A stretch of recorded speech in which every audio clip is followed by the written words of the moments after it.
For the next 2 weeks, we'll have scripture lessons from the Older Testament, from the book of Ruth.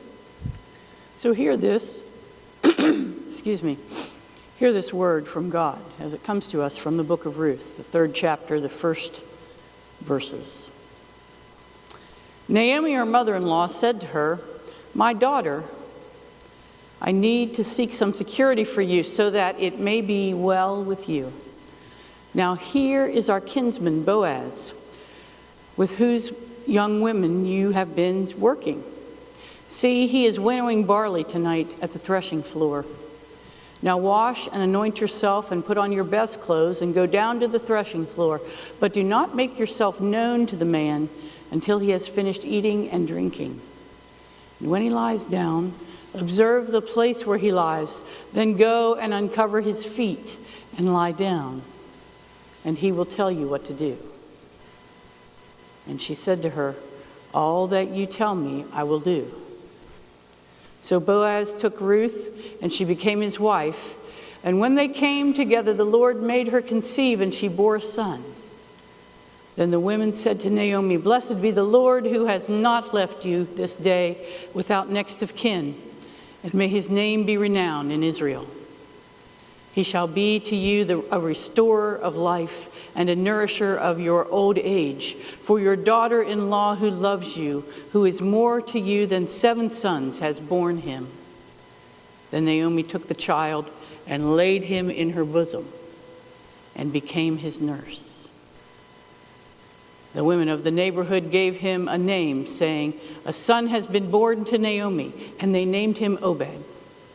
And he became the father of Jesse, the father of David. And then from the Gospel of Mark, the 12th chapter, we're still in the 12th chapter where the religious elite are arguing with Jesus about everything under the living sun. And this is what happens. As Jesus taught, he said, "Beware of the scribes who like to walk around in long robes and be greeted with respect in the marketplace, and to have the best seats in the synagogue and the places of honor at banquets. They devour widows' houses. For the sake of appearance, say long prayers. They will receive the greater condemnation." And Jesus sat down opposite the treasury and watched the crowd putting money into the treasury. Many rich people put in large sums. A poor widow came and put in 2 small copper coins, which are worth a penny. He called his disciples and he said to them, "Truly I tell you, this poor widow has put in more than all those who are contributing to the treasury. For all of them have contributed out of their abundance, but she, out of her poverty, has put in everything she had, all she had to live on." This is the word of the Lord. Thanks be to God.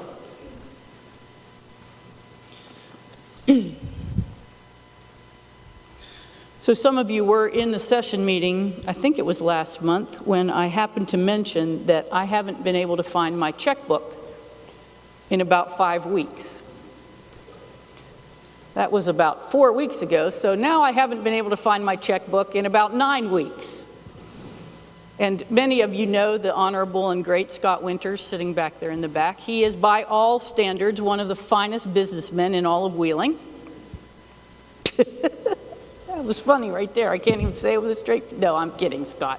He's a great guy. You know that. And he's got a great mind for business. But I'm telling you, when I said out loud that I could not find my checkbook, the man turned gray. I thought he was literally going to pass out on that boardroom table. It was like, what do you mean you can't find your checkbook? See, I am the worst possible person to be preaching or teaching to you about money, because I believe truly that the only reason that God gives me money at all is so I can give it away. When I went to buy a house and they said, "Well, how much equity do you have?" And I said, "Well, what is equity?"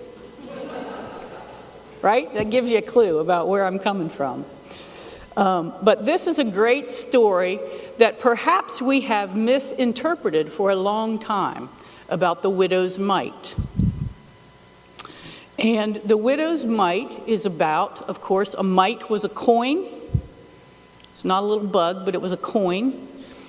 And the widow comes to the treasury at the temple, and she puts in 2 small coins worth a penny.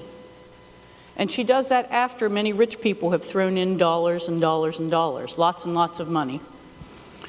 And typically, traditionally, we uphold her as a great and wonderful giver because she has given all she had. Now, think of it this way. Jim Squibb was saying to me this morning that he's been playing the $90 million lottery. I reminded him that 10% of 90 million is 9 million to the church, so we've got a deal. Keep that in mind. 90 million over here, remember that. Okay? Over here, we got somebody who's on disability, who's making $900 a month. Okay? That person pays $500 a month rent, $50 a month for food, another $200 or $50 a week for food, $200 a month for food, another $200 a month for medicine, $10 for the cat. That leaves them $90 to tithe to the church.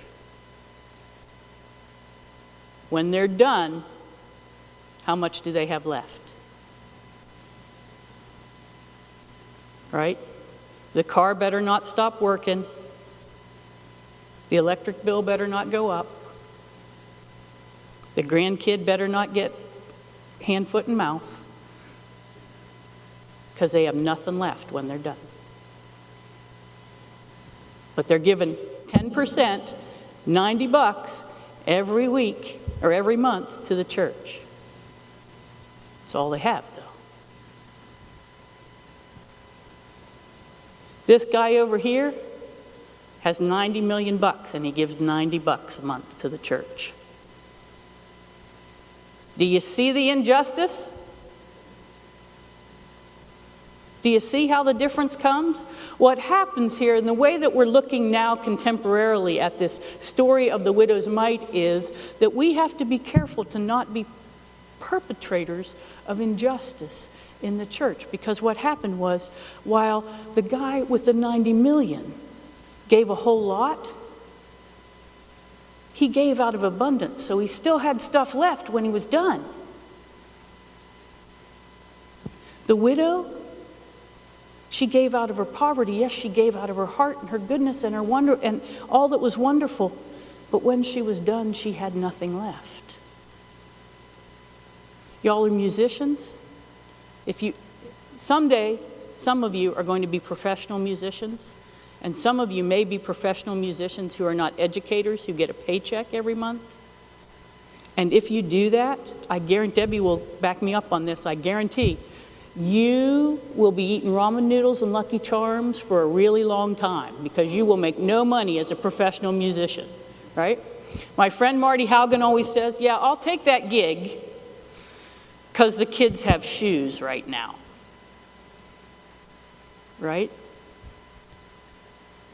If your kids don't have shoes, it becomes a lot harder to give up all you have, okay? Now, when I read about this text, what I'm supposed to be telling you today is, be good stewards, give to your church, we need your 10%, good things are happening here so you can back them up with your money. All of that is true. All of that is true. And we do need your money because because we do not make our annual budget here. It is not a balanced budget. That is a true statement. And it suggests to me that we could all give a little more. But I want us to think about not just giving a little more, but think about the poor in our midst. What are we asking them to give? What do we see them giving? And how do we see them doing it? I have friends in Caddis who every month, and this session knows this because I put it on my pastor's report, because it takes me at least an afternoon to do this. They're on food stamps.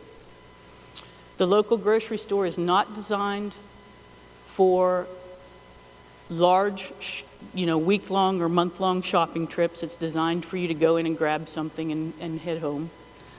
So I take them every month to Steubenville. And when I go, I do it for two reasons. One, because I love them, and two, because it means that every month I clean my car out really well. Because the whole car has to be empty for them to fit a month's worth of groceries in it for their family. And we go and we load up on their groceries, and they go home and they're always grateful.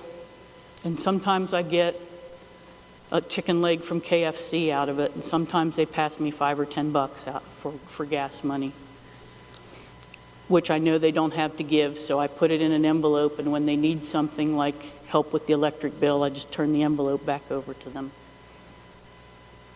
But what's fascinating to me about that is I listen to them tell the stories about what's happened over the past month. And they have all the dramas that all the rest of us have. The kids act up, the neighbors are stupid, the dog barks too loud. Oh, the dog barks too loud. Do you know that I have Vanessa fur on this and she's never even been anywhere near it? How does that happen? But then they tell me the stories about what else they've been doing with their month. We spend 2 days a week volunteering for the food pantry. They're having community dinners every other week, and so I go and cook for the community dinners. The school needed volunteers because there aren't people that can go and volunteer during the day, so I did that to be with my daughter's class. Those are these people over here. I'm not sure when their month is done they even have $90 to give. Because it's a zero balance most all the time, or a negative one. But they're giving from their hearts, truly, to their community, to their God, to their neighbors, because they know that that's the way they are propelled to live and move and be. And I think what this text is trying to tell us is that those of us who are not over here and those of us who are not over here, but all of us together, even those of us who are here, need to look at the reasons we give. Are we just giving so that our neighbor that sits around us can see that we threw something in the plate?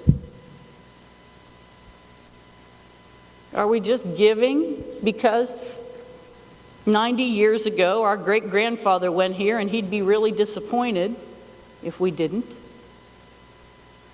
Are we just giving to maintain the structure here? Or are we giving because there's something important and vital happening here that we want to be a part of in moving God's kingdom forward? See, our giving must come from the heart. And must come for our God and for our neighbors. For God loves a generous and cheerful giver. May it be true here and in each of our hearts. Amen.